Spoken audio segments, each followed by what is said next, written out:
What's going on, guys? Today I'm going to talk about the differences between dropshipping and Amazon FBA, which is fulfillment by Amazon. Now, let's go over what both of them are real quick. So, dropshipping is pretty much holding no inventory. So, let's use Shopify as an example because that's the main thing. You create a little store on Shopify and you order the product after someone buys it from you. So, you get the money, you go order it. So, in theory, you would need no money to start that. However, you have to get all your own traffic, which we'll go over later. Amazon FBA is, like I said, fulfillment by Amazon. You ship all your inventory into Amazon and they fulfill all the orders for you. It's more passive. So let's go over kind of the benefits and the negatives of both because obviously they both work. There's tons of people successful with dropshipping. There's tons of people successful with Amazon FBA. I wouldn't say there's one that works better than the other. I just have one I prefer for how I want my income and what my real goal is. So for me, my goal is passive income that I can scale relatively quickly, which is why I personally choose FBA. So I might be a little biased, but I tried to take out any bias on this one because I know you can be successful with either. So let's jump in. So with dropshipping, I've all written up here. So if I'm looking over there, that's why. Dropshipping, one of the positives is the lower startup cost. So you don't need to order a big batch of inventory. All you need really for your startup costs would be a Shopify membership and then money for Facebook ads. Now, that brings me to the negative. Facebook ads. You need to run some type of advertising to get people to your website, to your store, in order for them to buy your products. You don't utilize really free traffic like you do with Amazon. So that is one of the negatives there is you have to pay for pretty much all your traffic unless you're doing some advanced SEO stuff, which still probably wouldn't get you that many people. So if you go with Facebook ads, you need to be successful with dropshipping. So you do have to spend money on ads, which kind of looks like on dropshipping. Let's say you're testing a product. Product research is a little more difficult with dropshipping because you don't know the exact numbers. You kind of have to go off fads and guess and test. So it's almost like affiliate marketing where, okay, I'm going to test this ad for a couple days, spend $50. If it doesn't work, I switch to the next one. So with dropshipping, it's maybe I lose small here. I lose $20 on this ad, switch to another product. I lose $20, switch. Maybe I make it for a little and then test another product. So it's kind of losing small and then trying to win big with dropshipping. So paying for all your traffic, you got to be good with Facebook ads. You got to know what you're doing. And brings me to longer research. So Amazon does have longer research, but with Shopify, it's more work for the research, if that makes sense. So let's say you test the product, you go research it, you find one, you test it, it doesn't work, you got to go back again and do it until you find another one and keep going. And the life cycle of products with dropshipping is a lot shorter than with Amazon.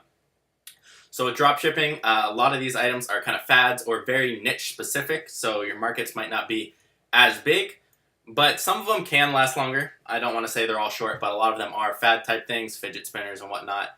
Obviously, people do a lot of niche stores as well, which might not be as short of a life, but I don't think the product life cycle is as long as Amazon. Now, another benefit of dropshipping, since we just did some negatives, is it's a lot easier to build a brand through a Shopify store than through Amazon. You can use email capture and kind of just build a brand around a small niche. Whereas Amazon, that's a little bit more difficult, and we'll go over that in a minute. We're sticking with dropshipping. So, like I said, shorter product life cycle. You have to test more products, so you might lose a little bit of money up front doing that and keep testing until you find a winning product. You have to pay for all your own traffic. You're not utilizing free traffic at all. You need to be running ads, otherwise you won't get sales. Dropshipping does have a low startup cost because of the inventory, but you don't know how much you'll need for Facebook ads. How long? Technically, you could start with $5, but if your ad doesn't convert, you don't get a sale, then you're done. So you do still need money, probably a couple $100s, because you probably aren't going to succeed with your first product when you test it. You got to test multiple things with dropshipping. However, it is a little bit easier to build a brand, build an email list around that niche. So that's kind of dropshipping, the benefits and negatives. Now let's go into Amazon FBA. So the big negative with Amazon for most people is it is a higher startup cost because you need to order inventory. Why do you need to hold inventory? Because Amazon's ranking algorithm is based off how many sales you're getting. And let's say I order 100 units and I sell out in a week. I'm not going to be able to get a new order in. My rank drops. So you do normally need to order 250 to 500 units for your first order, which can be expensive. Normally it's around $1,000 to start everything on Amazon with one tool that you need, the monthly membership. and your inventory, which is your main cost. So that's the big negative with Amazon. Let's do the negatives first. So that's the big negative. Smaller ones are, it's harder to build a brand on Amazon if you're going for good products. So maybe I'm going for products that can make me $3,000 a month. If I'm going in one niche and trying to build a brand around that, I'm not going to be able to find a ton of products like that. I might find one and then have to go after smaller ones that are harder to rank and whatnot. So it's harder to build around a small niche and really grow that. Now, you can do it slowly, and there's also no email capture on Amazon. You can do little insert cards, but that's kind of gray area with Amazon. So those are the negatives of FBA. Now let's get into the positives, because there's a lot with Amazon. So for me, like I was saying before, I want passive income. So I don't want to have to trade my time for money. I don't want to have, like, if I'm going on vacation, if I'm sleeping, I want to be making money at the same time. And that's what Amazon brings. So with Amazon, you send all your inventory into Amazon, and they do all the shipping, the packaging, and everything when you get an order. So it is less work. There is work up front, and product research on Amazon might take a little bit longer because you have to sift through a bunch of crap.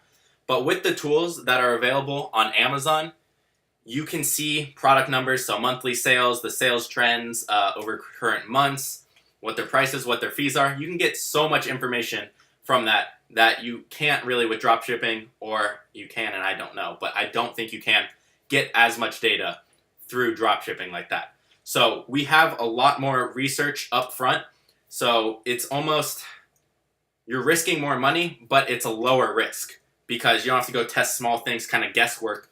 There's a lot of research that goes in up front with Amazon. That's where the work is, and that way you're kind of minimizing your risk. So that's one of the benefits, I think, other than having a lot of inventory, having the money sitting there. It's less risk, however, it's a higher value risk. So again, we don't hold any of our own inventory. The supplier sends it directly to Amazon.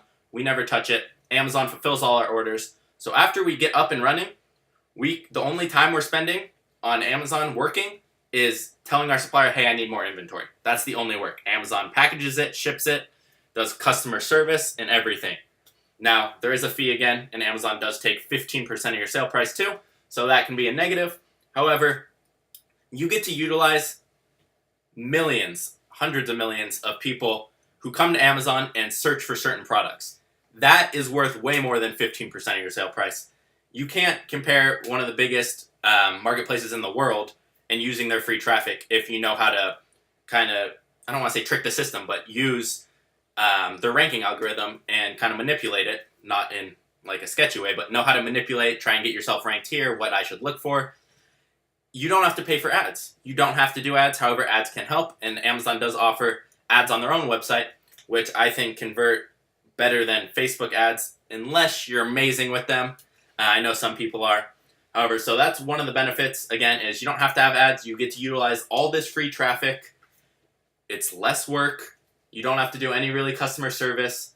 And the product life cycle of Amazon products, again, if you're doing a fad product, it won't be. It'll vary. Is longer, in my opinion. I've had products over a year that maybe decreased 20%. So I can sell things for multiple years, and they're still good. However, the negatives, again, on Amazon, a little bit more money to start. It's harder to build a brand, and you can't really capture emails. However, I think the benefits of FBA outweigh dropshipping. But like I said at the beginning of this video, you can be successful with either of them. There's tons of people that do one or the other. There's probably people that do both. Now, can you do dropshipping on Amazon? Yes. However, it can't be fulfillment by Amazon. So that does take away a little bit of the benefits of, okay, it's passive. Now you're fulfilling all your own orders. It's like eBay again. You got to ship everything. You got to go click and say, okay, someone ordered this. I got to go order it. I got to ship it. And it's harder on Amazon to do drop shipping because they're a little bit more strict. However, if you guys do want to learn more on this, one of the guys I partnered up with, you guys know Dan DeSilva, does teach a lot of drop shipping. So if you are interested, make sure to check out his channel. Again, mine is on FBA, obviously. And one little thing I wanted to talk about real quick at the end is kind of irrelevant. So sorry if you guys don't care, but one thing I've really noticed with successful entrepreneurs, sorry, this is so random, but one thing I've noticed with successful entrepreneurs that I kind of put together after talking to a bunch of the bigger guys now, whether it be on YouTube or what they do, is they all were kind of I don't want to say bad kids when they were younger, but they were. A lot of them that I talked to, I don't want to name names, but a lot of them were bad kids. A lot of them sold drugs, a lot of them partied a ton. And I was thinking, why do I hear that same story so many times? You don't know how many times. I'm like, I've never heard someone with my story where it's like, oh, never smoked, never really drank, never did anything, blah, blah, blah. So why am I like this? Why did they get like that? One thing that I'm different than most people is I'm not a big risk taker. However, when it comes to financial things like this, I am. Now, I was thinking, okay, what do they all have in common? They were kind of bad kids. They maybe got arrested. They blew a ton of money partying and whatnot. They're selling drugs maybe. Why are they successful? They're the bigger risk takers. They're the ones that don't listen. They don't conform really. And like I said, they're the bigger risk takers with stuff. And I think that relates to starting entrepreneurship and being successful is because they go all in right away. They don't have anything to lose. A lot of the stories I hear, the same thing every time. I don't hear many where it's like, oh yeah, he's a good kid, I expected it, blah, blah, blah. That's kind of my story. It's the, oh yeah, they're not doing anything with their life, they just party their life away, blah, blah, blah.